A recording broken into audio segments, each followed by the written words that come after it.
జయ జయ జయ జయ జయ శ్రీ హనుమా, జయ జయ జయ జయ ప్రభుదయ గనుమా. నువ్వు నాగమాతవి, సురసవి. ఏది ఒక్కసారి రాక్షస రూపాన్ని పొంది విఘ్నాన్ని కల్పించు. ఆయన ఏ పాటి నిలదొక్కుంటారో చూద్దాం. అమ్మ వెళ్ళిపోతున్నారమ్మా, తొందరగా విఘ్నం కల్పించు అన్నారు. అడగచ్చా ఆ మాట? అంటే ఇందులో ఒక విశేషం ఉంది. అసలు ఆ పేరే ఎంత గొప్ప పేరో, సురస. పైగా అది నాగుల యొక్క తల్లి, అన్నిటిని మించి దక్ష ప్రజాపతి యొక్క కూతురు. అందుకని దాక్షాయణి అన్న పేరు అన్వయం అవుతుంది. ఆవిడ సామాన్యురాలు కాదు, అంత గొప్ప తల్లి. అందుకే సురస అని పేరు పెట్టారు. ఒక రకమైనటువంటి ఓషధికి ఈ పేరుకి అన్వయం అయ్యేటటువంటి పేరుతో పిలవడం అనేటటువంటిది లోకంలో సంప్రదాయంగా ఉంది. నాగసుగంధి అని. సురస 3 అక్షరాలు. అసలు ఆ పేరు పిలవడమే ఎంత అందంగా ఉంటుందో చూడండి. మంచి రసము, సురస. సురస ఎవరు? నాగమాత ఎవరు? ఎందుకు వచ్చింది? అసలు ఆవిడ్ని ఎందుకు తీసుకొచ్చారు దేవతలు? ఆవిడ్ని ఎందుకు తీసుకొచ్చారు సిద్ధులు, సాధ్యులు, యక్షులు, గంధర్వులు, కిన్నెరుడు, కింపురుషులు? అంటే ఈ సురస ఎవరో కాదు, కశ్యప ప్రజాపతి భార్యలలో ఒకటి అయినటువంటి కద్రువ. మీరు పూర్వం మహాభారతంలో ఆదిపర్వంలో ప్రారంభం కథ అదే. వినతా కద్రువుల కథ విని ఉంటారు. కద్రువ వినతయందు అసూయ చెందింది. అసూయ చెంది వినతతో దాస్యం చేయించుకోవడమని ఇంద్రుడి యొక్క ఉచ్చైశ్రవం అనేటటువంటి తోకకి పాము చుట్టుకునేటట్టుగా చేసింది. పాములన్నీ ఆమె పిల్లలు, అందుకే ఆమె నాగమాత. రామాయణంలో నాగమాత సురస అంటారు. ఆ కద్రువ గరుత్మంతుణ్ణి పరీక్షించింది. వినతకి కుమారుడుగా గరుత్మంతుడు వచ్చాడు, అందుకే వైనతేయుడు. ఆయన తల్లి యొక్క శాపాన్ని పోగొట్టాడు, అమృతాన్ని తీసుకొచ్చాడు. పైకి వెళ్ళి యథేచ్ఛగా, ఆయన్ని ఎవ్వరూ అడ్డుకోలేకపోయారు. దేవలోకానికి వెళ్ళి అమృతాన్ని తీసుకొచ్చినవాడు గరుత్మంతుడు. పుట్టగానే పైకి ఎగిరినవాడు గరుత్మంతుడు. పుట్టి అమ్మకి పేరు తెచ్చినవాడు గరుత్మంతుడు. ఆయన యొక్క తేజస్సు అప్రతిహతం. ఆయన వెడుతుంటే ఆయన యొక్క రెక్కల అల్లార్పుకి, ఆ కాంతికి సమస్త లోకాలు స్తంభీభూతములైపోతాయి. అలా వెడతాడు ఆయన, అలా వెడతారు హనుమ. పుట్టగానే పైకి ఎగిరిన వారు హనుమ. గరుత్మంతుడు ఎలా అమృత భాండానికి ఎలా వెళ్ళాడో అలా వెడుతున్నారు సీతాదర్శనానికి హనుమ. అక్కడ దేవతల్ని ఓడించాడు గరుత్మంతుడు, ఇక్కడ రాక్షసుల్ని ఓడించాలి హనుమ. గరుత్మంతుడు శ్రీ మహావిష్ణువుకి వాహనం, హనుమ విష్ణుస్వరూపమైన రామచంద్రమూర్తికి వాహనం. గరుత్మంతుడు ఒక్క విష్ణువుని వహిస్తాడు, కానీ హనుమ కిమేష భగవాన్ నంది భవే సాక్షాత్ దిహాగత ఏన చెప్తోస్మి కైలాసే మయా సంచలితే పురా అన్నాడు సుందరకాండలో రావణాసురుడు ఒక చోట. సాక్షాత్ నందీశ్వరుడిలా కనపడతారు. అందుకని నందీశ్వరుడే శివుణ్ణి వహిస్తారు. గరుత్మంత స్వరూపంలా తాను కూడా శ్రీ మహావిష్ణువుని రామచంద్రమూర్తిని వహిస్తారు. అందుకని గరుత్మంతుడు వాహనం, హనుమ వాహనం. అందుకే ఇప్పటికే హనుమద్వాహనం అని లోకంలో వాహనాలు తిరుగుతున్నప్పుడు హనుమద్వాహనం మీద కూడా పెడతారు స్వామి. కాబట్టి వాహన రీత్యా ఇద్దరు అభిన్నులు.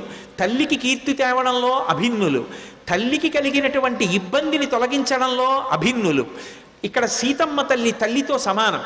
ఆ తల్లిని ఆ చెర నుంచి విడిపించాలి, అందుకు వెడుతున్నారు.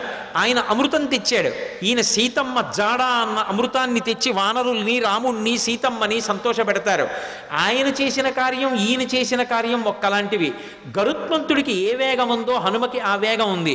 అందుకే తరచుగా ఆయన తోకని గరుత్మంతుని నోటితో పాముతో పోలుస్తారు. పైగా ఆయన బయలుదేరేటప్పుడు కూడా అందుకే సుపర్ణ వివచాత్మానం మేనీస కపికుంజరహ అంటారు మహర్షి. తనని తాను గరుత్మంతునిగా భావించుకున్నారు. ఎందుకంటే ఇద్దరు అభిన్నులు కనుక. గరుత్మంతుణ్ణి పరీక్ష పెట్టినటువంటి కద్రువ మాత్రమే హనుమని కూడా పరీక్ష చెయ్యడానికి యోగ్యురాలు. ఆ శక్తి ఆవిడికే ఉంది. అందుకే దేవతలు నాగమాత అయినటువంటి కద్రువ దగ్గరికి వెళ్ళారు. కద్రువకి మారు పేరు సురస. ఆ కద్రువే ఒకానొకప్పుడు అదితి చేత శాపం పొందింది. శాపం పొంది రోహిణీదేవిగా వచ్చింది. ఆ రోహిణీదేవిగా వచ్చినప్పుడు మళ్ళీ బలరాముడికి తెల్లయింది. బలరాముడు ఎవరు? శేషుడు, పాము. అందుకే ఎక్కడున్నా పాములకు తల్లిగానే ఉంటుంది. బలమమిగుల కలక బలభద్రుడనిలో ఒక రమణుడకుట చేసి రాముడనియో సతికి పుట్టె గర్భ సంకర్షణంబున సంకర్షణుండనడి ఘనుడు సుతుడు అంటారు పోతన గారు భాగవతంలో. శేషుడికి తల్లిగా రోహిణీదేవిగా నందవ్రజంలో ఒకనాడు కృష్ణ భగవానుడి యొక్క అన్నగారికి తల్లి అయింది. ఆ రోహిణీదేవియే కద్రువ.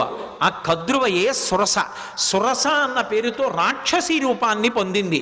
అందుకని మాతృస్థానీయ, అమ్మతో సమానురాలు.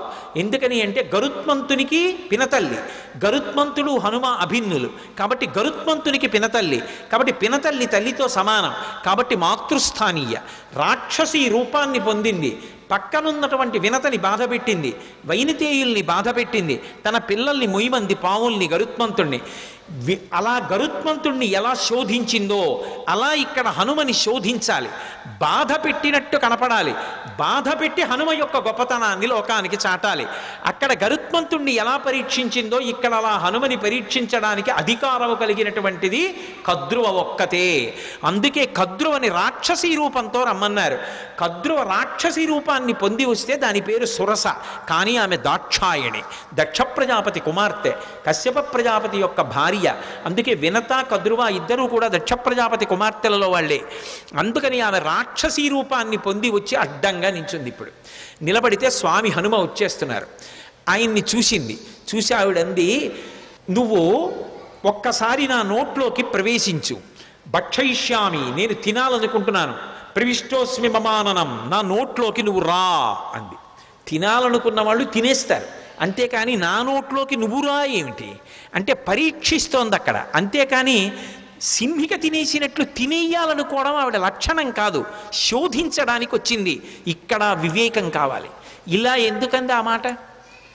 ప్రవిష్టోస్మి మమాననం అని ఎందుకనాలి? భక్షయిష్యామి, నిన్ను నేను తినేస్తాను, నా నోట్లోకి రా అనరు. తినేయాలనుకున్న వాళ్ళు తినడానికి ఆపేస్తారు, వేగాన్ని ఆపి నోరు తెరిచి పట్టుకుంటారు. ఆవిడ నోరు తెరిచి పట్టుకోవట్లేదు, నోరు తెరిచి రా అంటోంది. ఏమిటి తేడా? ఎందుకని? అది వివేకం అంటే. సర్వం శ్రీ ఉమామహేశ్వర పరబ్రహ్మార్పణమస్తు. స్వస్తి.